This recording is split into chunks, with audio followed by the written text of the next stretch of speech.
नमस्कार प्रिय दर्शक बंधु आज भिडटी कुंभ राशि व्यक्ति बहुत खास अटे कारण 9 अक्टोबर ठारू कुंभ राशि व्यक्ति दुख कष्ट दूर होगाकू जाऊँगी एवं आपणकर जीवन बदलवाकू जाऊँगी आउ वर्ष वर्ष धरी अधा रही आपणकर काम मध्य पूरण होगाकू जाऊँगी एवं वर्ष वर्ष धरी अधा रही आपणकर स्वप्न मध्य पूरण होगाकू जाऊँगी कारण 9 अक्टोबर को देवतांकर गुरु देवगुरु बृहस्पति बकरी होगाकू जाउछंती एवं कुंभ राशि व्यक्ति मानंकु गुरु बृहस्पति किछि शुभ फल प्रदान करने को जाउछंती।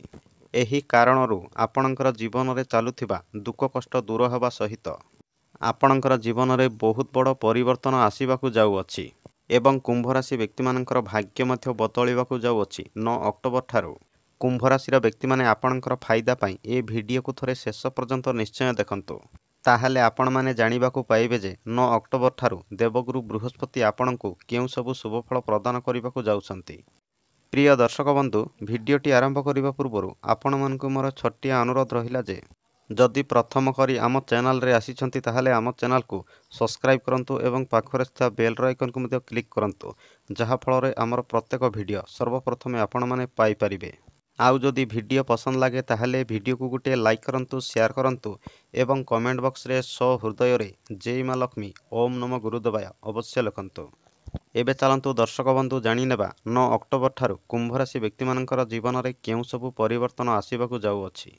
आउ जानि रखंतु जे एही कार्यक्रमटी जन्म राशि एवं चंद्र राशि पर आधारित अटे। प्रथमे जानिबा बकरीर माने कण। बकरीर माने हेउअछि गुरु बृहस्पति। 9 अक्टोबर ठारू 4 फेब्रुआरी पर्यंत गुरु बृहस्पति ठीक रूप से चलन करिपारिबे नाही एवं सूर्यदेवंक ठारू किछि दूरतारे चलन करिवे एहाकू कुहा जाय बकरी। किंतु ज्योतिष शास्त्र अनुसारे गुरु बृहस्पति बकरी स्थिति रे विराजमान रहिले मध्य उच्च स्थितिर समानर फल देइथांती। कुंभ राशि व्यक्ति माने एबे ध्यान देखि शुणंतु गुरु बृहस्पति वर्तमान आपणकर राशि रे चतुर्थ घरे चलन करुछंती एवं 9 अक्टोबर को गुरु बृहस्पति बकरी हिजिबे। आउ बृहस्पति होउछंती आपणकर राशिर द्वितीय घर एवं एकादश घरर स्वामी। आउ कुंभ राशिर व्यक्ति माने जानि रखंतु जे जेबे बृहस्पति बकरी हिजिबे आपणकर द्वितीय घर एवं एकादश घरर अधा रहिथिबा काम को प्रथमे पूर्ण करिवे।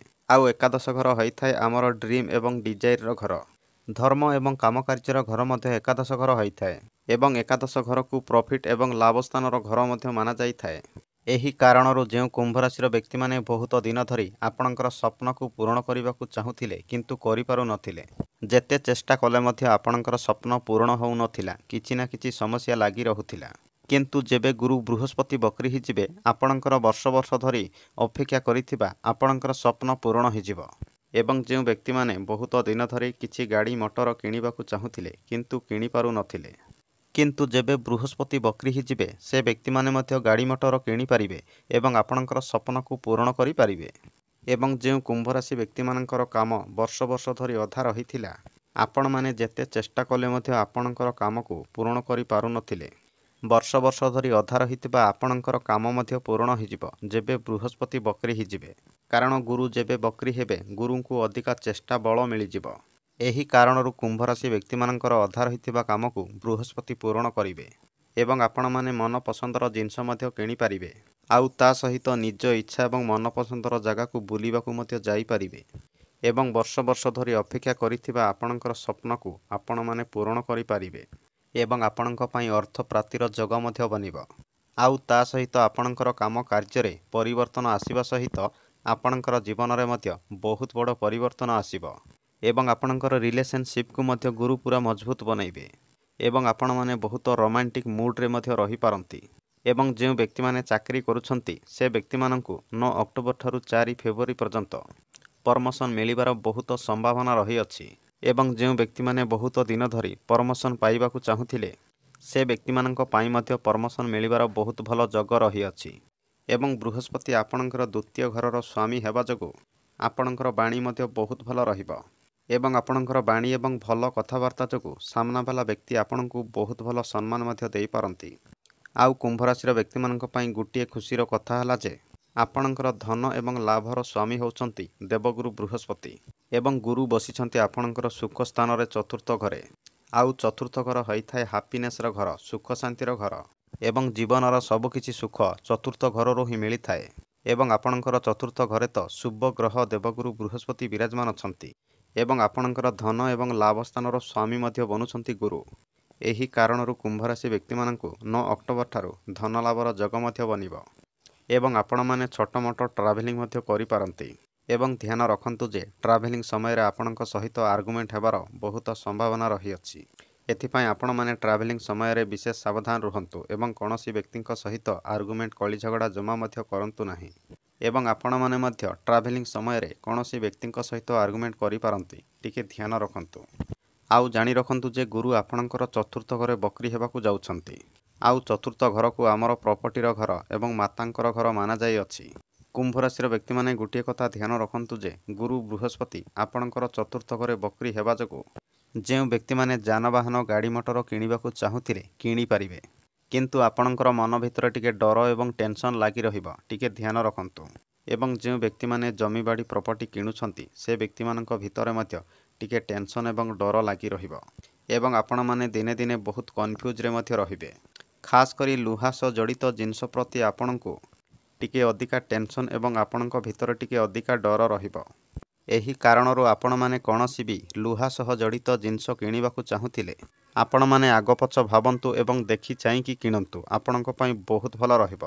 ଏବଂ କୁମ୍ଭ ରାଶିର ବ୍ୟକ୍ତିମାନେ ଖାସ୍ କରି ଗୋଟିଏ କଥା ଧ୍ୟାନ ରଖନ୍ତୁ ଯେ ଅଷ୍ଟମ ଘର ଏବଂ ଦ୍ୱାଦଶ ଘର ଆକ୍ଟିଭ୍ ହେବା ଯୋଗୁଁ ଆପଣଙ୍କର ସ୍ୱାସ୍ଥ୍ୟ ପ୍ରତି ବିଶେଷ ଧ୍ୟାନ ରଖନ୍ତୁ, କାରଣ ଅଷ୍ଟମ ଘର ଏବଂ ଦ୍ୱାଦଶ ଘରକୁ ରୋଗ ସ୍ଥାନ ମାନାଯାଇଅଛି।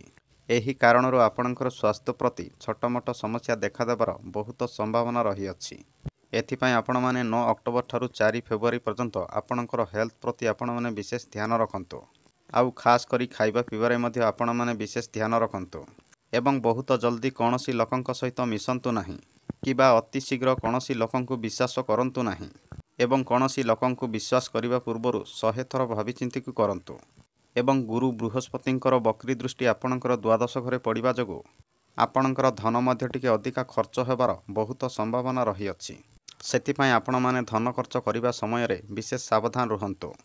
ଆଉ ଗୁରୁ ବୃହସ୍ପତିଙ୍କର ବକ୍ରି ଦୃଷ୍ଟି ଆପଣଙ୍କର ଦଶମ ଘରେ ପଡ଼ିବା ଯୋଗୁଁ ଆପଣମାନେ ନିଜକୁ ନିଜେ ବହୁତ ସ୍ମାର୍ଟ ଭାବିବେ ଏବଂ ଲୋକଙ୍କ ଆଗରେ ଆପଣମାନେ ଓଭର ସ୍ମାର୍ଟ ମଧ୍ୟ ଦେଖାଇ ହେବେ। ବିଶେଷ କରି ଏହି କଥାକୁ ଧ୍ୟାନ ରଖନ୍ତୁ ଏବଂ ଆପଣମାନେ ଓଭର ସ୍ମାର୍ଟ ଦେଖାଇ ହେବାକୁ ଚେଷ୍ଟା କରନ୍ତୁ ନାହିଁ। କିନ୍ତୁ ଗୋଟିଏ ଖୁସିର କଥା ହେଲା ଯେ ବୃହସ୍ପତିଙ୍କର ବକ୍ରି ଦୃଷ୍ଟି ଆପଣଙ୍କର ଦଶମ ଘରେ ପଡ଼ିବା ଯୋଗୁଁ ଯେଉଁ ବ୍ୟକ୍ତିମାନଙ୍କ ପାଖରେ ଚାକିରି ନାହିଁ, ଚାକିରି ଅପେକ୍ଷାରେ ରହିଥିଲେ, ସେ ବ୍ୟକ୍ତିମାନଙ୍କୁ ଚାକିରି ମିଳିବାର ବହୁତ ସମ୍ଭାବନା ମଧ୍ୟ ରହିଅଛି। ଆଉ ଖାସ୍ କରି ବର୍ଷ ବର୍ଷ ଧରି ଅପେକ୍ଷା କରିଥିବା ବ୍ୟକ୍ତିମାନଙ୍କୁ ଚାକିରି ମିଳିବାର ବହୁତ ସମ୍ଭାବନା ରହିଅଛି। ଏବଂ କିଛି କୁମ୍ଭ ରାଶିର ବ୍ୟକ୍ତିମାନେ ନିଜ ଜନ୍ମସ୍ଥାନକୁ ଛାଡ଼ି କିଛି ଦୂର ସ୍ଥାନକୁ ଯାଇ ଚାକିରି ମଧ୍ୟ କରିପାରନ୍ତି। କିନ୍ତୁ ଗୋଟିଏ କଥା ଧ୍ୟାନ ରଖନ୍ତୁ ଯେ ନିଜକୁ ନିଜେ ଆପଣମାନେ ଓଭର ସ୍ମାର୍ଟ ଦେଖାଇବାକୁ ଚେଷ୍ଟା କରନ୍ତୁ ନାହିଁ, ନହେଲେ ଆପଣମାନେ ବହୁତ ଘାଟାରେ ପଡ଼ିପାରନ୍ତି। ଆପଣଙ୍କ ପାଇଁ ପ୍ରତିକାର ହେଲା ପ୍ରତ୍ୟେକ ଦିନ ଗୁରୁଙ୍କର ବୀଜମନ୍ତ୍ର 108 ଥର ନିଶ୍ଚୟ ଜପ କରନ୍ତୁ। ଦର୍ଶକ ବନ୍ଧୁ, ଏ ଥିଲା 9 ଅକ୍ଟୋବର ଠାରୁ 4 ଫେବୃଆରୀ ପର୍ଯ୍ୟନ୍ତ ଆପଣଙ୍କର ଜୀବନରେ ଘଟିବାକୁ ଯାଉଥିବା କିଛି ସତ୍ୟ ଭବିଷ୍ୟବାଣୀ। ଯଦି ଆପଣମାନଙ୍କୁ ଏ ଭିଡ଼ିଓଟି ପସନ୍ଦ ଲାଗିଥାଏ ତାହେଲେ ଭିଡ଼ିଓକୁ ଗୋଟିଏ ଲାଇକ୍ କରନ୍ତୁ, ସେୟାର କରନ୍ତୁ। ଧନ୍ୟବାଦ।